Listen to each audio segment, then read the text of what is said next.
नमस्कार, मैं हूं मृत्युंजय कुमार झा और हमारा खास शो तेल की तिमाही रिपोर्ट, इसमें आपका स्वागत है। और ये शो इसलिए क्योंकि पिछले कुछ दिनों में या कुछ महीनों में आप कह लें, खाने के तेल के दाम बहुत तेज़ी से नीचे आए हैं। और इसीलिए आपके लिए जानना बहुत ज़रूरी है कि जब आप दुकानों पर तेल खरीदने जाते हैं तो रिटेल में आपके लिए तेल के दाम कम हुए हैं, आगे भी होने की संभावना बनी हुई है। इसको लेकर के ग्राउंड सिचुएशन क्या है और क्या आपको और खाने के तेल की कीमतें कम भाव पर मिलने वाली हैं, इस वक्त दुनिया भर में तेलों को लेकर क्या हालात हैं, जो तिलहन के किसान हैं उनको अच्छा भाव कैसे मिलेगा, इन्हीं तमाम मुद्दों पर हम डिटेल में चर्चा करेंगे। और हमारे साथ मेहमानों का एक खास पैनल इसमें जुड़ रहा है, जिनसे हम डिटेल में बात करेंगे कि आगे तेल की कीमतें क्या होने वाली हैं। हमारे साथ हेमंत बंसल साहब हैं, वाइस प्रेसिडेंट हैं पतंजलि फूड्स के। हमारे साथ संदीप बजोरिया हैं, सीईओ सनविन ग्रुप के।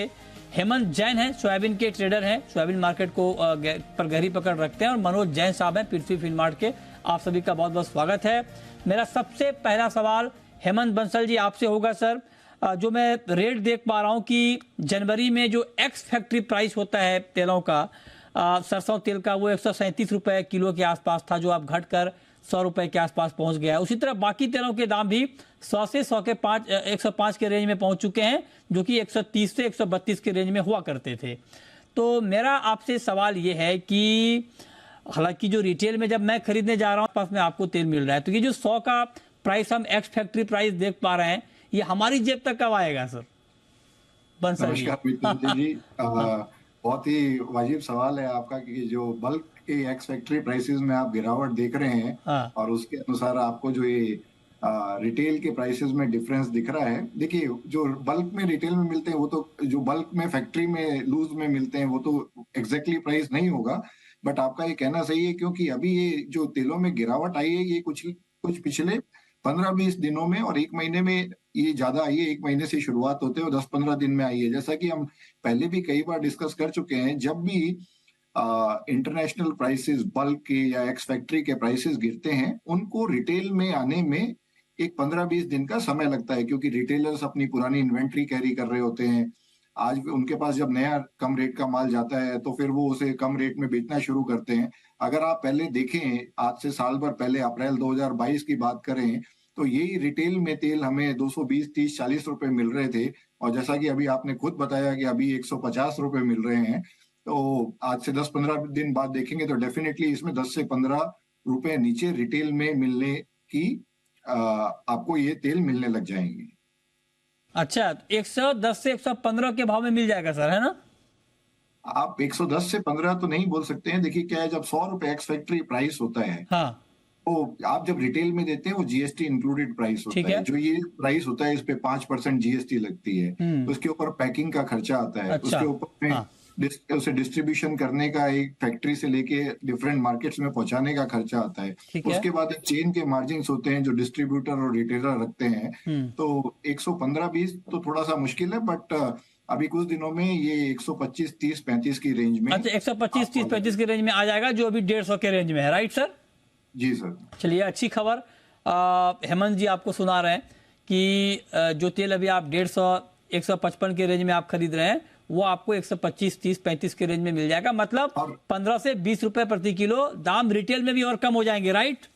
मृत्युंजय जी, एक चीज और इसमें ऐड करना चाहूंगा। जो आप 150 रुपए का रेट आज वहां पर बोल रहे हैं, तो अगर आप देखेंगे रिटेल के अंदर में भी 150 रुपए शायद आपने कोई ऑनलाइन पे या कोई एक प्रीमियम स्टोर पे देखे होंगे। वैसे अगर आज भी देखेंगे, जो होलसेल मार्केट में जो रिटेल की दुकानें हैं, अगर आप खारी बावली या बॉम्बे की वाशी मार्केट या जो दिल्ली का लॉरेंस रोड, इन जाके रिटेल उन दुकानों पे अगर माल उन दुकानों पे जाके देखेंगे, तो ऑलरेडी आज ये 135-40 के रेट पे कंज्यूमर को अवेलेबल है। अच्छी बात है सर। मैं तो एक ओवरऑल प्राइस, एक रेंज बता रहा हूँ, 150, 55, 45 चल, लेकिन आप कह रहे हैं कि इसमें और कमी अभी आ सकती है। ये बात तो हो गई तेल की। लेकिन चूंकि तेल के दाम कम हो रहे हैं, उसके पीछे एक तो सप्लाई ठीक ठाक है, सनफ्लावर ऑयल का इंपोर्ट बढ़ा है, मस्टर्ड की बहुत अच्छी क्रॉप बताई जा रही है, सोयाबीन की क्रॉप भी अच्छी है, सोयाबीन के दाम भी कम हुए हैं। अब चूंकि सीड के दाम कम होंगे तो उसका इम्पैक्ट आपको ऑयल के प्राइस पर पड़ेगा। तो अब क्या सीड के दाम और कम होने वाले हैं? सीड के प्राइस इस वक्त क्या चल रहे हैं, ये बताने के लिए जैन साहब हमारे साथ जुड़े हैं। हेमंत जी, आप जरा बताइए सर कि इस वक्त सोयाबीन की अगर मैं आपसे बात करूं तो सोयाबीन सीड के दाम, अगर मैं तेल की तिमाही रिपोर्ट हम लोग चला रहे हैं, इसको आप तिलहन की तिमाही रिपोर्ट भी आप समझ लें, पिछले 2-3 महीने में सोयाबीन सीड का प्राइस कैसा रहा है सर? सोयाबीन प्राइस के अंदर कंटिन्यू मार्केट, जी सोयाबीन आज की तारीख प्लांट डिलीवरी 5450 5500 जो ऊपर के हमारे यहाँ पे हम लोग पोजीशन पे गए थे 5800 की सिचुएशंस के अंदर गए थे, उससे मार्केट कंटिन्यू डाउन आया है। इसके पीछे दो फैक्टर रहे हैं। ऑयल मेन रहा है सर। ऑयल में चूंकि ग्राहकी नहीं होने से और लोकल कंजम्पशन हमारा डिफेक्ट हुआ है, प्लस उस बेसिस पे प्लांट को क्रशिंग नहीं मिला है सर। तो इस बेसिस पे सोयाबीन के प्राइस के अंदर एक्सपोर्ट्स, चूंकि मार्च अप्रैल के अंदर हमारे इंडिया से एक्सपोर्ट अच्छा हुआ है, तकरीबन सोयाबीन के करीबन 3-1 लाख टन के तो कांडला से वेसल्स लोडिंग में हुए, तो उन्होंने हमारे यहाँ पे एक एक्सपोर्ट मार्केट में हमको बहुत अच्छा सपोर्ट करा था। पर एट प्रेजेंट अगर हम इस सिचुएशंस में देखें तो हमारे पास में कोई भी एक्सपोर्ट्स की डिमांड इंडिया से नहीं है सर।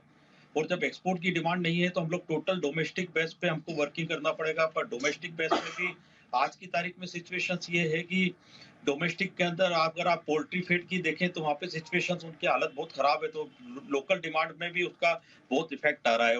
और पोल्ट्री वालों को जैसे मक्का है और दूसरे फीड इंडस्ट्रीज के दूसरे आइटम तो उनको सस्ते मिल रहे हैं, पर सोया के अंदर आज की तारीख में भी सोया में भी डिमांड नहीं है। तो आज इस परिस्थिति में ये है कि आज अगर हम देखे जाए तो प्लांट वालों को एक क्रशिंग सिचुएशंस नहीं मिल पा रही है, और धीरे धीरे प्लांट में आज प्रॉपर क्रशिंग नहीं हो पा रहा है क्योंकि उनके पास आउटफ्लो नहीं है सर इस चीज का। तो इस बेसिस पे अगर हम लोग देखें तो आज की तारीख में हम सोयाबीन सीड के अंदर हम तेजी का नहीं सोच सकते सर इस बेसिस पे, जब तक कि एक्सपोर्ट डिमांड नहीं आए या ऑयल का मालूम है लोकल कंजम्पशन इंक्रीज नहीं हो जब तक सर। ठीक है, तो ये राय आपकी हो गई कि सीड के ताज़ा हालात अभी हैं क्या। बंसल जी, एक सवाल मैं आपसे ये पूछना चाह रहा हूँ कि अभी जो हालात हैं, खास करके अभी इंडोनेशिया ने पाम पे एक्सपोर्ट ड्यूटी बढ़ा दी है, तो क्या उसका कुछ इम्पैक्ट ऐसा आएगा क्या कि पाम का इंपोर्ट महंगा होगा तो बाकी तेलों पर चाहे तो गिरावट रुक जाए या थोड़ी तेजी आनी शुरू हो जाए? देखिए मृत्युंजय जी, अगर आप जो आप चार्ट है जो जिस पे बात कर रहे हैं, अगर सारे तेलों को एक साथ में डाल के देखेंगे तो आज पाम और सोया और बाकी जो सॉफ्ट ऑयल जिन्हें हम कहते हैं सोया, सन और मस्टर्ड, उनमें ऑलरेडी बहुत ज्यादा फर्क रह नहीं गया है। तो अगर पाम देखेंगे तो वो लगभग 95-96 रुपए लीटर किलो मिल रहा है, एक्स फैक्ट्री लूज की बात कर रहा हूँ, और बाकी तेल 100 रुपए के आसपास पे है।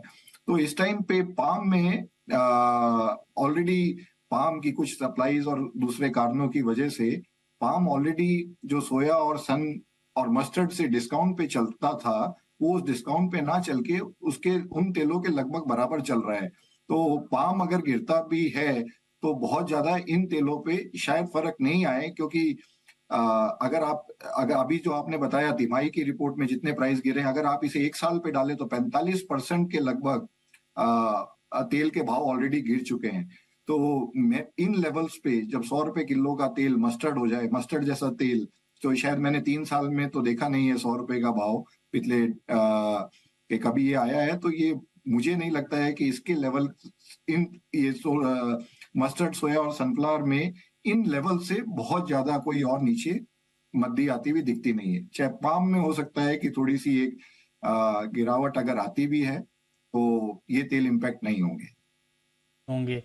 ओके, लेकिन एक सवाल जैन साहब आपसे मेरा ये होगा कि मस्टर्ड की रिकॉर्ड क्रॉप बताई जा रही है इस बार, और बीच में तो ये हुआ था कि मस्टर्ड फार्मर को एमएसपी से भी नीचे का भाव मिल रहा था, उसके बाद दाम कुछ ऊपर आए। अभी मस्टर्ड को लेकर क्या सिनेरियो बन रहा है? अभी जो देखा जाए तो मस्टर्ड के अंदर जो तेजी का एक वातावरण इन्होंने बनाया था जो कि गलत वातावरण बना हुआ था सर। उस बेसिस पे हमारे इंडिया का डिवाइल केक का बिजनेस भी जो था वो भी इफेक्ट हुआ है, प्लस तेल का बिजनेस भी इफेक्ट हुआ था सर।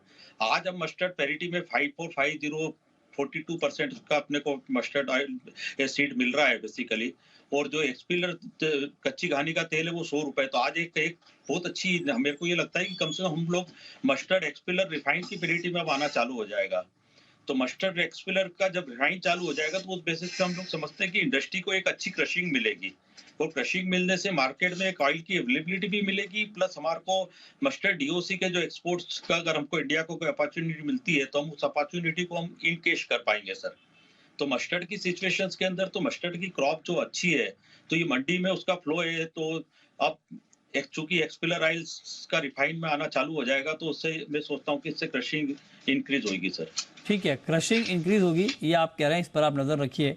ओके, लेकिन हमारे साथ अब संदीप बजोरिया साहब भी जुड़ चुके हैं, सीईओ हैं सनविन ग्रुप के। संदीप जी पूरा ग्लोबल डेटा को बहुत ही क्लोजली मॉनिटर करते हैं, तेल के दाम बढ़ने जब बढ़ते हैं या गिरते हैं, या किस तरह का इंपोर्ट एक्सपोर्ट प्रोडक्शन का फिगर है, उसको बड़ा क्लोजली संदीप जी मॉनिटर करते हैं। संदीप जी, आज की हमारी थीम है तेल की तिमाही रिपोर्ट। हम ये बता रहे हैं कि 3 महीने में तेल के दाम कितने कम हुए हैं और ओवरऑल ग्लोबल सिचुएशन इस वक्त क्या बन रहा है। तो अभी जो हमने डेटा निकाला है कि जो एक्स फैक्ट्री प्राइस है सर ऑयल का, वो 100 के रेंज में आ चुका है, मतलब 100, 105, 110 इसके रेंज में आ चुका है। तो मैं आपसे जानना चाहता हूं कि क्या यही रेंज रहने वाला है अभी आगे, या आपको लगता है कि इसमें कुछ बढ़ोतरी की उम्मीद है? मृत्युंजय जी, ये बड़ा रीजनेबल और अप्रोप्रिएट रेंज आया है 100 का। बहुत दिनों बाद इस तरह का रेंज देखने मिल रहा है, और आई थिंक कंज्यूमर के लिए इससे बेटर टाइम नहीं हो सकता। गोल्डन टाइम है कि ये लेवल में वेज ऑयल मिल रहा है, और अभी आगे जाके 3 महीनों में भी हमें लग रहा है ये रेंज मेंटेन रहेगा। इसमें ज्यादा में ज्यादा प्लस माइनस 5 रुपए किलो का फर्क पड़ सकता है, 95 से 105 हो सकता है, बस इसी रेंज में मार्केट रहेगा। वर्ल्ड में इनफ सप्लाई है, सोयाबीन ऑयल भी चाहिए उतना मिल रहा है, सनफ्लावर की भी अवेलेबिलिटी अच्छी है। पाम का प्रोडक्शन मई सेकंड हाफ से बढ़ेगा और जून में प्रोडक्शन अच्छा बढ़ जाएगा। अभी जो किल्लत हो रही है पाम के प्रोडक्शन में मलेशिया इंडोनेशिया में अप्रैल में और मई फर्स्ट हाफ में, वो दूर हो जाएगी। थाईलैंड ने लेकिन बड़ा अच्छा सहारा दिया। थाईलैंड ने 2-2.5 लाख टन तेल पाम ऑयल इंडिया को दिया अप्रैल महीने में, अप्रैल शिपमेंट में। तो उससे हमें हमारा कोर डिमांड 5 लाख का आराम से मीट हो गया। तो अभी हम 5 लाख टन महीने का पाम मंगा ले रहे हैं, 3-3.5 लाख टन सोयाबीन मंगाएंगे, 2.5 लाख टन महीने का सनफ्लावर मंगाएंगे, तो 11-11.5 लाख टन इम्पोर्टेड ऑयल हमें मिलेगा। साथ में हमारा लोकल क्रॉप भी अभी है, जो राइस ब्रान का भी चल रहा है, सरसों का भी जोरों में चल रहा है, बाद में रबी क्रॉप भी आएगा। तो तेल में कोई दिक्कत नहीं है, डोमेस्टिक और इंटरनेशनल दोनों तरीके से आप देखें, कीमत भी बड़ी रीजनेबल है, और ये तरीके से कंज्यूमर के लिए best of the best time है। किसानों को थोड़ी बहुत दिक्कत थी, वो बीच में सरसों जो सपोर्ट प्राइस के नीचे दिखती थी उसके कारण में, लेकिन वो भी थोड़ा मार्केट के इंटरवेंशन से और उससे थोड़ा सपोर्ट मिला है। और वो थोड़े ये साल है किसानों को चाहे उतने दाम नहीं मिल पा रहे हैं जो लास्ट ईयर मिले थे और पिछले सालों में मिले थे, वो बात जरूर एक फील हो रही है कि उन्हें और बेहतर दाम मिलते तो अच्छा होता था। वो बात तो जब होती थी तब गवर्नमेंट इंपोर्ट ड्यूटी बढ़ाती तो पॉसिबल हो सकता था कि किसानों को और बेटर दाम मिल पाए। तो वो बात गवर्नमेंट को पुटअप तो कर रखी है, लेकिन गवर्नमेंट ने अभी तक कोई पॉजिटिव डिसीजन उस मायने में लिया नहीं है। तो अभी गवर्नमेंट इंपोर्ट ड्यूटी कुछ बढ़ाने का भी डिसीजन लेती है तो सरसों के किसानों को और बेहतर दाम मिलने की जगह बनेगी। लेकिन आज के हिसाब से हम देखने जाओ तो कंज्यूमर के लिए best of the best time है, किसानों के लिए सो है। हैप्पी नहीं है किसान जैसा होना चाहिए, लेकिन बात रही इंडस्ट्री को क्रशिंग करना है, क्रश इंडस्ट्री को, और रिफाइनिंग इंडस्ट्री को रिफाइन करना। तो क्रशिंग इंडस्ट्री भी थोड़ी पैरिटी के लिए स्ट्रगल कर रही है, तो वो भी अभी चाह रहे हैं कि भाई थोड़े दिनों में वो काम सेट हो जाए और क्रशिंग सरसों की बढ़े और उसमें 2 पैसा मिले, पैरिटी मिले। और रिफाइनिंग इंडस्ट्री का जहाँ तक सवाल है, वो पाम ऑयल की रिफाइनिंग इंडस्ट्री तो लॉस कर रही है, बिकॉज ओलिन बिक रहा है $20 सस्ता सीपीओ से, और इंडिया में पाम की पैरिटी भी नहीं है। तो उस कारण से पाम ऑयल रिफाइनिंग एक लॉस मेकिंग बिजनेस है, और सॉफ्ट ऑयल रिफाइनिंग जो सोया और सनफ्लावर का है वो अभी भी प्रॉफिट मेकिंग बिजनेस है। तो जो लोग सॉफ्ट और दोनों चलाते हैं वो रिफाइनरियों को दिक्कत नहीं है, एक जगह लॉस कर रहे हैं, एक जगह पैसा कमा रहे हैं। लेकिन जो सिर्फ पाम चलाते हैं उनके लिए डिफिकल्ट टाइम है, उनके लिए लॉस मेकिंग सिचुएशन है। तो उसके लिए गवर्नमेंट को पामोलिन की इंपोर्ट ड्यूटी बढ़ाना बहुत जरूरी है। ओवरऑल इंपोर्ट ड्यूटी बढ़ाए ना बढ़ाए वो अपना डिसीजन ले सकते हैं, लेकिन पामोलिन की इंपोर्ट ड्यूटी 20% करना बहुत जल्दी बहुत जरूरी कंपलसरी हो गया है। तभी जाके हमें हमारी पाम रिफाइनिंग इंडस्ट्री जी पाएगी, चल पाएगी, आगे बढ़ पाएगी। इस बारे में गवर्नमेंट को अभी हमारी गुजारिश है कि इमीडिएट इसमें निर्णय ले और ये पामोलिन की इंपोर्ट ड्यूटी को 20% बढ़ाए। तो इंडस्ट्री को भी जिंदा रखना, इंडस्ट्री को भी मजबूत रखना, ये भी बहुत जरूरी है। आखिर कंज्यूमर को इंडस्ट्री सप्लाई करती है और किसानों का माल इंडस्ट्री खरीदती है, तो इंडस्ट्री एक बीच की बहुत बड़ी कड़ी है, और उसको जिंदा और वायबल रखना भी हमारी उतनी जवाबदारी है जितनी जवाबदारी किसानों को वाजिब दाम देना, एमएसपी देना, एमएसपी के ऊपर दाम देना, और कंज्यूमर को एक ठीक बात है बजोरिया जी, मतलब ठीक बात, आपके ऊपर सर बहुत बड़ी जिम्मेदारी है, मतलब आपको कंज्यूमर से लेकर इंडस्ट्री तक का पूरा ख्याल रखना होता है। और आपने बहुत डिटेल में बताया कि कंज्यूमर के हालात अभी क्या होने वाले हैं। तो आपने कहा कंज्यूमर के लिए बहुत अच्छी बात है कि तेल सस्ता हो गया, लेकिन सिर्फ तेल से काम नहीं चलेगा सर, हमें तो बाकी चीज़ें भी सस्ती चाहिए तभी काम चलेगा। लेकिन ठीक है, तेल को लेकर बहुत चिंता थी, वो चिंता बिल्कुल कम हुई है, ये बात बिल्कुल आप ठीक कह रहे हैं। लेकिन अब हेमंत जी, बंसल जी, आप हमें ये बताइए कि बजोरिया जी ने बहुत बैलेंस शीट डिटेल में हमें बताया है, लेकिन फार्मर का जो मुद्दा है वो बड़ा महत्वपूर्ण मुद्दा है, क्योंकि किसानों ने 10,000 सोयाबीन का भाव देखा, 8,000 मस्टर्ड का भाव देखा, और दोबारा वो भाव देखने के लिए अब किसान तरस रहे हैं। तो सीड के मोर्चे पर क्या आगे कुछ बढ़ोतरी की गुंजाइश है, चाहे वो सोयाबीन का सीड हो, चाहे वो सरसों का सीड हो? किसानों को, ये बात संदीप जी ने ठीक कही, कंज्यूमर की तो राहत हो गई, किसानों को थोड़ा अच्छा भाव मिल जाए तो बड़ा बढ़िया हो जाएगा, विन विन सिचुएशन। देखिए मृत्युंजय जी, मैं तो हमेशा से ही आपके साथ भी और बाकी फोरम्स पे बोलता ही आया हूँ कि अगर हम लॉन्ग टर्म सोचें, जो हमारे आदरणीय प्रधानमंत्री जी का भी मिशन है कि इंडिया को आत्मनिर्भर बनाना खाद्य तेलों में, वो बिना, जब तक किसानों को अपनी फसल का सही दाम नहीं मिलेगा तब तक वो लॉन्ग टर्म में पूरा नहीं हो पाएगा। अभी ठीक है, चैलेंज दोनों है कि कंज्यूमर को भी तेल एक सही रेट पे मिले, और बट किसानों को भी ये बहुत जरूरी है कि वो उसके उसकी ऑयल सीड्स के भाव सही मिले, तभी जो दूसरे किसान आज ग्रेन्स और अदर क्रॉप्स पे है वो उस पे शिफ्ट हो पाएंगे। आज का सिनेरियो जो चल रहा है, जैसे अभी संदीप जी ने भी बताया कि यहाँ से तेलों में कोई बहुत ज्यादा आगे तेजी भी नहीं दिखती है, मेरा भी यही मानना है। और जैसे हेमंत जी ने बताया कि यहाँ से अब इंडिया से एक्सपोर्ट जो मील हो रहा था उसकी भी पैरिटी खत्म हो गई है। अगर ये सारे फैक्टर्स को कंसिडर करके एक जगह रखें, और प्रोसेसिंग इंडस्ट्री, संदीप जी का बिल्कुल सही कहना है, क्योंकि हम तो प्रोसेसिंग इंडस्ट्री चलाते हैं, क्रशिंग की भी, उसमें हाईली नेगेटिव क्रश मार्जिन है। तो अगर इंसेंटिव क्रशिंग इंडस्ट्री के पास में नहीं है, आगे तेलों की भावों में कोई ऐसी बढ़ोतरी दिखती नहीं है, मील की डिमांड यहाँ से है नहीं, तो ये सारे फैक्टर देखते हुए ये बहुत मुश्किल लग रहा है कि किसानों को इस साल फसलों के अच्छे दाम मिल पाए। इसका एक यही हो सकता है कि अगर गवर्नमेंट इंपोर्ट ड्यूटी तेलों पे बढ़ाती है, क्योंकि आज अगर देखें सरसों की एमएसपी 5450 रुपए जो किसान को मिलनी है, आज 5200 और 5300 रुपए में प्लांट डिलीवरी कंडीशन सरसों मिल रही है। अगर इसकी बैक कैलकुलेशन में जाएं तो मंडी में किसानों को 48 से 49 से 50,000 रुपए का भाव सरसों का मिल रहा है, जो कि एक एमएसपी से भी बहुत नीचे है। अगर हम सोया सीड की बात करें तो सोया सीड में भी ठीक है, एमएसपी से ऊपर है, बट बिल्कुल उसी लाइन पे मिल रहा है, और अभी भी कोई बहुत ज्यादा सीड में भी यहाँ से तेजी दिखती नहीं है। बहुत बड़ी क्रॉप है, सारे फैक्टर्स जो हैं तेल के, डीओसी की डिमांड या डीओसी के प्राइस लेवल्स, वो कोई भी इंडिकेट नहीं कर रहे हैं कि यहाँ से कोई ऑयल सीड्स के भावों में तेजी बने, जिससे कि किसानों को अच्छा भाव मिल सके। बट पर्सनली मेरा यही मानना है कि लॉन्ग टर्म के हिसाब से ओके। अगर ऑयल सीड्स के ये भाव किसानों को मिलते रहेंगे हाँ, हाँ। तो हमारे आत्मनिर्भरता मिशन के लिए ये अच्छी चीज नहीं है। हाँ, ठीक बात है। मनोज जी, आप तो इंदौर से हैं सर, और सोया प्रदेश से आप हैं, और सोयाबीन के दाम बहुत बढ़े थे बीच में, पिछले साल, उसके बाद दाम कम हुए। क्या रिपोर्ट्स, आप लोग तो बहुत ग्लोबली भी ट्रैक करते हैं, इस वक्त क्या लगता है, सीड में कुछ गुंजाइश है आगे दाम बढ़ने की? नमस्कार मृत्युंजय जी, बिल्कुल। यहाँ पे जो पिछले समय में हमने कीमतों में बढ़त देखी थी, उसके पीछे जियोपॉलिटिकल टेंशंस और सप्लाई कंसर्न्स के चलते जो कोविड का सिचुएशन था, फिर उसके बाद रशिया यूक्रेन वॉर था, तो उसके चलते हमने कीमतों में बड़ी तेजी जो है देखी थी। लेकिन जब हम देख रहे हैं कि सप्लाई साइड जो है वो बेहतर हुए हैं, और जो जियोपॉलिटिकल टेंशंस है वो रशिया यूक्रेन को छोड़ दें, तो वो भी जो है थोड़े ईज होते हुए नजर आए हैं। तो ग्लोबल यहाँ पे क्रॉप बेहतर है, और भारत में भी इस बार उत्पादन काफी बेहतर है। तो हम देख रहे हैं कि ऊपरी स्तरों से कीमतें यहाँ काफी करेक्ट जो है वो हो चुकी है। सोयाबीन सीड की बात करें तो इंटरनेशनल मार्केट में लगभग 15 से 18% पिछले एक साल में हमने करेक्शन आते हुए देखे हैं, और खाने के तेलों में भी सोया तेल में लगभग 35%, और पाम की बात करें तो वहाँ पे 50% के आसपास जो है इंटरनेशनल मार्केट में करेक्शन है। तो यहाँ पे सप्लाई साइड काफी बेहतर है और उसको देखते हुए हमारा मानना है कि इंटरनेशनल मार्केट में अभी सीबीओटी जो सोयाबीन वायदा है वो एक 1400 से 1560 सेंट के दायरे में बना हुआ है। तो ये दायरा अगले 1 से 2 महीने बना रह सकता है। हाँ, अगर यहाँ पे मानसून में कोई जो अनुमान आए हैं आईएमडी के, उसमें अगर कोई बदलाव होता है और अल नीनो का सिचुएशन बनता है तो फिर यहाँ पे कीमतों में थोड़ा सुधार जो है भारतीय बाजारों में देखने को मिल सकता है। लेकिन अभी जो इंटरनेशनल हालात है और जो सप्लाई साइड जो बेहतर है, उसके चलते जो दायरा है सीबीओटी पे वो 1400 से 1560 का बना ले सकता है।